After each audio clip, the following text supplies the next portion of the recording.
السلام علیکم ورحمۃ اللہ وبرکاتہ۔ الحمد للہ رب العالمین والعاقبۃ للمتقین والصلاة والسلام علی اشرف الانبیاء والمرسلین وعلی آلہ واصحابہ وازواجہ وذریاتہ واہل بیتہ وسائر اہل کلماتک اجمعین دائما ابدا سرمدا دہر الداہرین۔ فاعوذ باللہ من الشیطان الرجیم، بسم اللہ الرحمن الرحیم۔ یا ایھا الذین آمنوا توبوا الی اللہ توبۃ نصوحا، صدق اللہ العظیم۔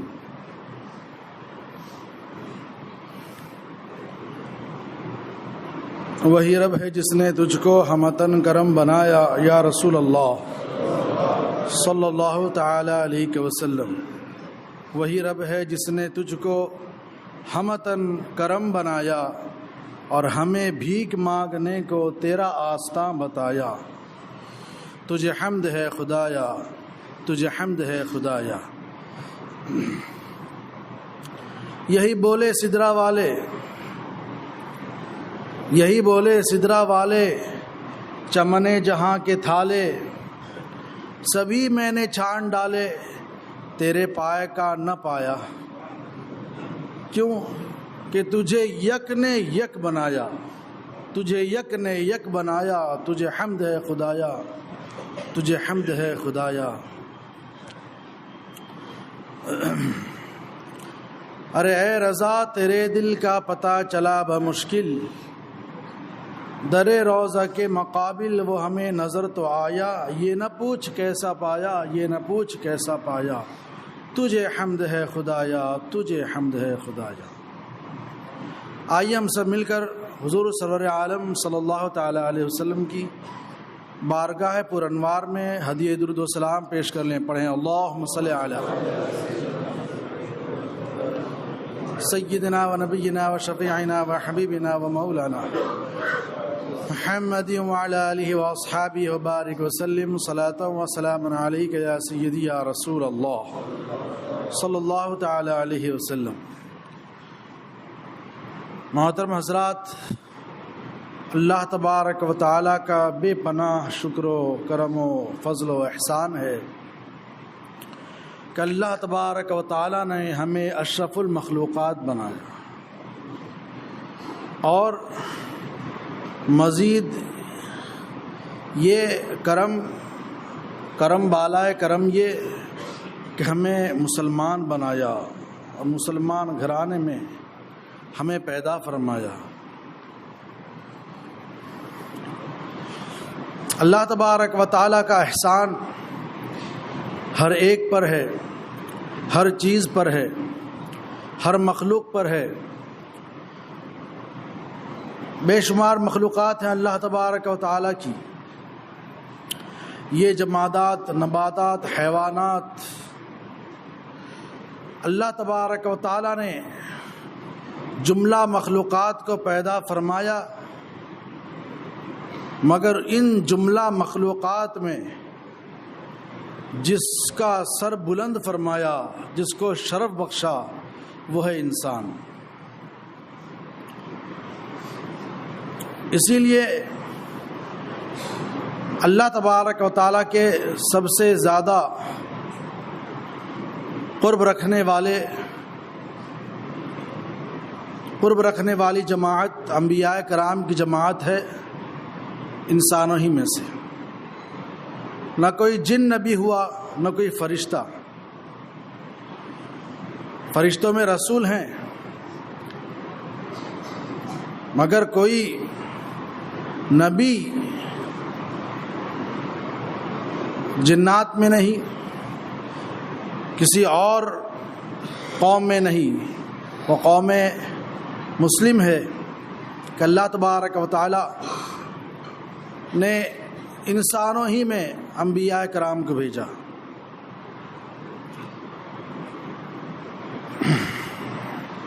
تو یہ ایسی مخلوق ہے انسان کی کہ اللہ تبارک و تعالی نے جو کچھ پیدا فرمایا اس انسان کے فائدہ اٹھانے کے لیے پیدا فرمایا۔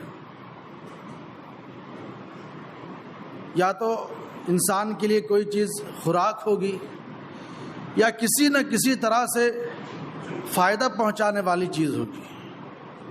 اللہ نے آسمان کو شامیانہ بنایا، زمین کو بچھونا بنایا، ہمارے لیے ہوا کا انتظام فرمایا، پانی کا انتظام فرمایا، غذاؤں کا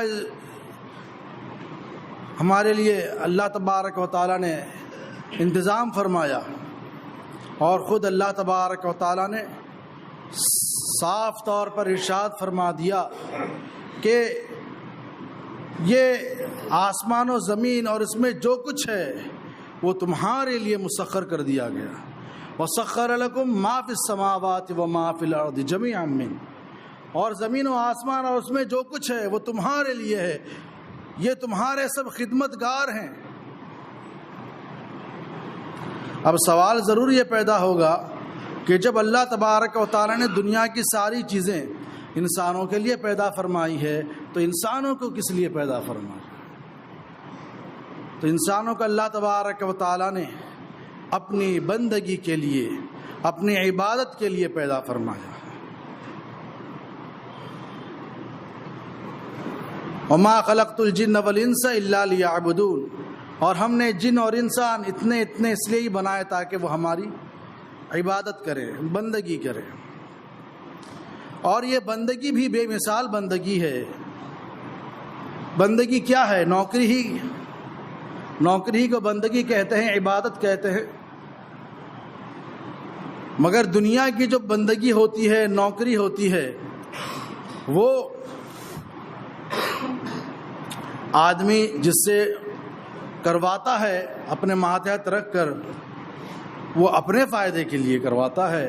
مگر یہ بندگی اللہ کی ایسی بندگی ہے کہ اس میں اس کا کچھ فائدہ نہیں ہے، خود بندے ہی کا فائدہ ہے۔ ہم کریں عبادت اللہ کی اور فائدہ اس میں ہمارا ہی ہے۔ عبادت کا مفہوم بڑا وسیع ہے، یہ ایک الگ موضوع ہے۔ یہاں پر میں یہ عرض کرنا چاہتا ہوں کہ اللہ تبارک و تعالیٰ نے جب ساری چیزیں انسانوں کے لیے پیدا فرمایا تو انسانوں کو اپنی عبادت کے لیے پیدا فرمایا۔ تو کیا یہ دیکھنے میں آتا ہے کہ ہر انسان صبح سے لے کر شام تک ہر لمحہ اللہ کی عبادت ہی میں لگا ہے؟ کیا یہ دیکھنے میں آتا ہے؟ نہیں، دیکھنے میں تو یہ آتا ہے کہ کچھ اللہ تبارک و تعالیٰ کی بندگی کرتے ہیں گرتے پڑتے، تو کچھ ایسے ہیں کہ وہ اللہ تبارک و تعالیٰ کی بندگی کرنے میں کوتاہیاں کرتے ہیں، فرائض و واجبات کے ٹھکانے نہیں ہیں۔ کیونکہ یہ انسان ہے، یہ فرشتہ نہیں ہے۔ ملائکہ یہ وہ ہیں جن کے پاس نفس نہیں ہے، اسی لیے یہ معصوم ہیں، ان سے کبھی کوئی گناہ سرزد نہیں ہو سکتا۔ یہ اللہ کی معزز مخلوق ہے، کوئی گناہ نہیں سرزد ہو سکتا۔ مگر انسان تو ایسا نہیں، انسان کے پاس نفس ہے اور نفس برائیوں کی طرف مائل کرتا ہے، بندہ نفسانیت کے پیچھے کھینچتا ہوا چلا جاتا ہے۔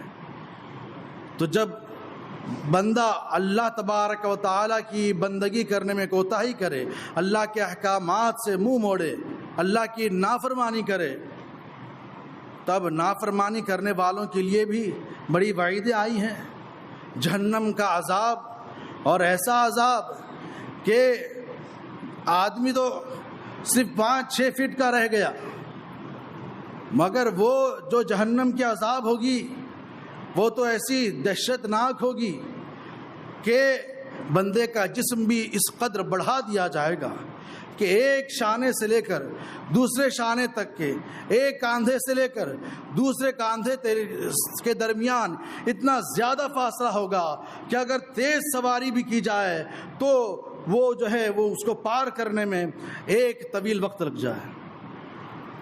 تو ایسے غضبناک آگ اور غضبناک وحشیانہ اور ہولناک جہنم،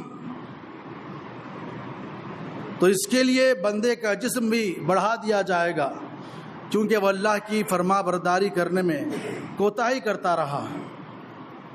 تب کریں کیا؟ ایک طرف نفس ہے کہ وہ نفس کی طرف مائل ہو جاتا ہے، تو کیا کوئی ایسا نسخہ ہے، کیا کوئی ایسا نظام اللہ کی طرف سے ہے کہ اگر بندہ پھر سے لوٹنا چاہے، پھر سے اللہ کی طرف پلٹ کر اللہ کی فرما برداری میں اپنی زندگی گزارنا چاہے تو اللہ تبارک و تعالیٰ نے اس کے لیے نظام بنایا ہے توبہ و استغفار کا، کہ بندہ اگر سچی توبہ کر لے تو سچی توبہ کرنے کی بنیاد پر وہ گناہوں سے پاک ہو جائے گا، اس کے گناہ ماضی کے جو ہیں وہ ختم ہو جائیں گے، اللہ تبارک و تعالیٰ اس پر پکڑ نہیں فرمائے گا۔ اب یہاں پر ایک حدیث پاک عرض کرنا چاہوں گا، اور وہ حدیث پاک کچھ وضاحت طلب ہے۔ سرکار دو عالم صلی اللہ تعالیٰ علیہ وسلم ارشاد فرماتے ہیں التائب من الذنب کمن لا ذنب لہ، توبہ کرنے والا ایسا ہے کہ جیسے اس نے کچھ کیا ہی نہیں، جیسے اس نے کچھ کیا ہی نہیں۔ اس سے کوئی کچھ سمجھے گا، کوئی کچھ سمجھ کر اس سے مطلب نکالنا چاہے گا تو اس کا مطلب اور اس کی وضاحت ضروری ہے کہ گناہ کرنے والا ایسا ہے جیسے اس نے کچھ گناہ ہی نہیں کیا۔ اس کا مطلب کچھ لوگ یہ نکالتے ہیں کہ اب جتنے گناہ اس سے ہو چکے اللہ تبارک و تعالی نے معاف فرما دیا تو نماز جتنی چھوٹی اس کی، اس نماز چھوڑنے کا گناہ بھی جو تھا سر پر وہ بھی ختم ہو گیا، اور اس کو بھی نماز جو چھوٹی ہوئی ہے پڑھنے کی ضرورت نہیں ہے۔ تو ایسا نہیں ہے، جیسے کہ حج کے تعلق سے بھی فضیلت آئی ہے کہ حج کرنے والا حج کر کے ایسا ہو جاتا ہے گناہوں سے پاک جیسے کہ وہ ماں کے پیٹ سے اسی دن جنم لیا، کہ سارے گناہ اس کے دھل دیے جاتے ہیں۔ تو اس کا کیا مطلب، کیا جو چھوٹی ہوئی نمازیں ہیں کیا اس کے ذمہ نہیں؟ ہرگز یہ جو ہے بات یہ شریعت کے خلاف ہے۔ اس کا مطلب یہ ہے کہ جتنے اس نے گناہ کیے ہیں چھوٹے یا بڑے، اللہ تبارک و تعالیٰ اسے معاف فرما دیا، مگر جو ذمہ داریاں دی ہیں عبادت کی، جو ذمہ داری تھی، یعنی فرائض و واجبات کہ اگر فرائض چھوٹ گئے ہیں اور فرائض ایسے ہیں کہ بعد میں ان کو پڑھنا، جیسے نماز ہے، نماز چھوٹ گئی جتنے سالوں کی اتنے سالوں کی پھر سے پڑھنا یہ ضروری ہے، جب تک کہ نہیں پڑھے گا وہ نماز کا گناہ سر پر رہے گا۔ تو اگر بندہ حج کرے یا سچی توبہ کر لے تو اس کے گناہ تو معاف ہو جائیں گے، مگر نماز اگر اس کی چھوٹی ہے تو جتنی نمازیں چھوٹی ہے اتنی نمازیں اس کو پڑھنا ضروری ہے۔ جتنے روزے چھوٹے ہیں، فرض روزے یعنی رمضان المبارک کے، اس کو ادا کرنا ضروری ہے۔ اسی طرح سے وہ باتیں جو بندوں کے درمیان ہوتے ہیں معاملات، یعنی کسی کے حق تلفی کی، کسی کا دل دکھایا، کسی کی زمین ہڑپ لیا، کسی کا مال کھایا، تو کسی کا قرض اس کے پر آتا ہے، تو جب تک کہ یہ لین دین درست نہیں ہو جائے، جب تک کہ کسی کا مال ہڑپ کیا ہے، جب تک کہ جس کا مال لیا ہے جب تک کہ واپس نہ کر دے، جب تک کہ دل شکنی کیا ہے کسی کی، جب تک کہ اسے معاف نہ کرا لے، چھٹکارا نہیں ہے، گناہ سے معافی نہیں ہے۔ تو اس حدیث پاک کا یہ مطلب ہے کہ اللہ تبارک و تعالیٰ گناہ تو اس کے پچھلے معاف فرما دے گا، جو گناہ صغائر ہیں وہ تو معاف فرما دے گا، لیکن جو گناہ کبائر ہیں، یعنی نماز چھوڑا ہے تو نماز اب جتنی چھوٹیاں اس پر پڑھنا ضروری ہے۔ فرض روزے چھوڑے ہیں ضروری ہے ادا کرنا، اور زکوٰۃ نہیں ادا کی ہے جتنے سالوں کی، زکوٰۃ ان اتنے سالوں کی جوڑ کر نکالنا ضروری ہے۔ تو اس حدیث پاک کا یہ مطلب ہے۔ مگر توبہ کے بارے میں بھی سرکار دو عالم صلی اللہ تعالیٰ علیہ وسلم کی اس حدیث مبارکہ کے علاوہ قرآن مجید کے اندر بھی فضائل آئے ہیں، جیسے کہ اللہ تبارک و تعالیٰ ارشاد فرماتا ہے من تاب وآمن وعمل صالحا فاولئک یبدل اللہ سیئاتہم حسنات، جو شخص توبہ کیا اور عمل صالح کیا، اور توبہ کی عمل صالح کیا، تو اللہ تبارک و تعالیٰ اس کے گناہوں کو نیکیوں میں بدل دے گا۔ اسی لیے ایک شخص ہے کہ اپنی عمر کے آخری حصے میں اگر وہ اسلام قبول کیا پوری زندگی حالت کفر میں تھی، مگر اس نے مرنے سے چند دن پہلے اسلام قبول کیا، تو یہ نہیں کہیں گے کہ اس کی زندگی ساری گناہوں میں یا کفر کی حالت میں گزری، نہیں، اس کو مسلمان کہیں گے۔ مسلمان ہو گیا، مسلمان کہیں گے۔ سچی توبہ کر لی، اس کو تائب کہیں گے۔ اور اللہ تبارک و تعالیٰ کا یہ ایسا نظام ہے کہ اس کے لیے کوئی حد مقرر نہیں ہے، عمر کی کوئی قید نہیں ہے۔ جس طرح اللہ تبارک و تعالیٰ نے یہ نظام بنایا ہے کہ جب تک جان میں جان ہے عبادت کرتے رہنا ہے، اسی طرح سے توبہ کا بھی اتنا ہی بڑا مفہوم ہے، اتنا ہی بڑا وسیع دامن ہے کہ جب تک بندہ زندہ ہے، جب بھی وہ سچی توبہ کر لے تو اللہ تبارک و تعالیٰ پچھلے گناہ کو معاف فرما دے گا اور اسے بخشش فرما دے گا۔ سچی توبہ ہے کیا؟ تو سچی توبہ کے لیے 3 شرطیں ہیں، شرح فقہ اکبر میں بھی ہے اور بھی دیگر کتب میں، کہ سچی توبہ کے لیے 3 باتیں جو ضروری ہیں وہ یہ کہ پہلے تو یہ کہ اپنے کیے ہوئے گناہوں پر نادم و شرمندہ ہو، دوسرا یہ کہ جس گناہ میں وہ لگا ہوا ہے، جس گناہ میں ملوث ہے، جس گناہ کا عادی ہے، اس گناہ کو ترک کر دے، چھوڑ دے۔ اور کیسے چھوڑے؟ اللہ تعالیٰ ارشاد فرماتا ہے، یا ایھا الذین آمنوا توبوا الی اللہ توبۃ نصوحا، اے ایمان والو اللہ کی طرف توبہ، ایسی توبہ کرو جو آگے کو نصیحت ہو جائے، یعنی جب تم توبہ کر لو تو پھر وہ گناہ سے ایسے توبہ کرو کہ اس توبہ کے بعد والی جو زندگی ہے، اس زندگی میں پھر اس گناہ کی طرف لوٹ کر نہیں جانا ہے۔ تو بندہ جس گناہ میں ملوث ہے اس گناہ کو چھوڑ دے، یہ دوسری شرط۔ تیسری یہ کہ آئندہ زندگی میں کبھی گناہ نہ کرے، گناہ نہ کرنے کا عزم مصمم کر لے، یعنی پختہ ارادہ کر لے۔ جب اس کی توبہ ایسی سچی ہوگی تو اللہ کی طرف سے ایسا ہی انعام ہے کہ اللہ تبارک و تعالیٰ ایسے کہ تمام اس گناہ صغائر کو معاف فرما دے گا۔ اللہ تبارک و تعالیٰ کی بارگاہ میں دعا ہے کہ ہم سب کو اللہ تبارک و تعالیٰ اپنی بندگی میں زندگی گزارنے کی توفیق عطا فرمائے، اور ہم سے جو سہو ہو جائے یا گناہ سرزد ہو جائے تو شرمندہ ہو کر توبہ کرنے کی توفیق رفیق عطا فرمائے، اسلام اور سنت پر زندہ رکھے، اسی پر ہمارا خاتمہ فرمائے، اپنی غیبی مدد نازل فرمائے، خاص طور پر فلسطین کے مسلمانوں پر، اور ان کے لیے سکینہ نازل فرمائے، اور یہ ظالم اسرائیل کو نیست و معبود فرمائے، ان کے حامیان کو بھی اللہ تبارک و تعالیٰ نیست و نابود فرمائے۔ سبحانک اللہم و بحمدک لا الہ الا انت استغفرک و اتوب الیک برحمتک یا ارحم الراحمین۔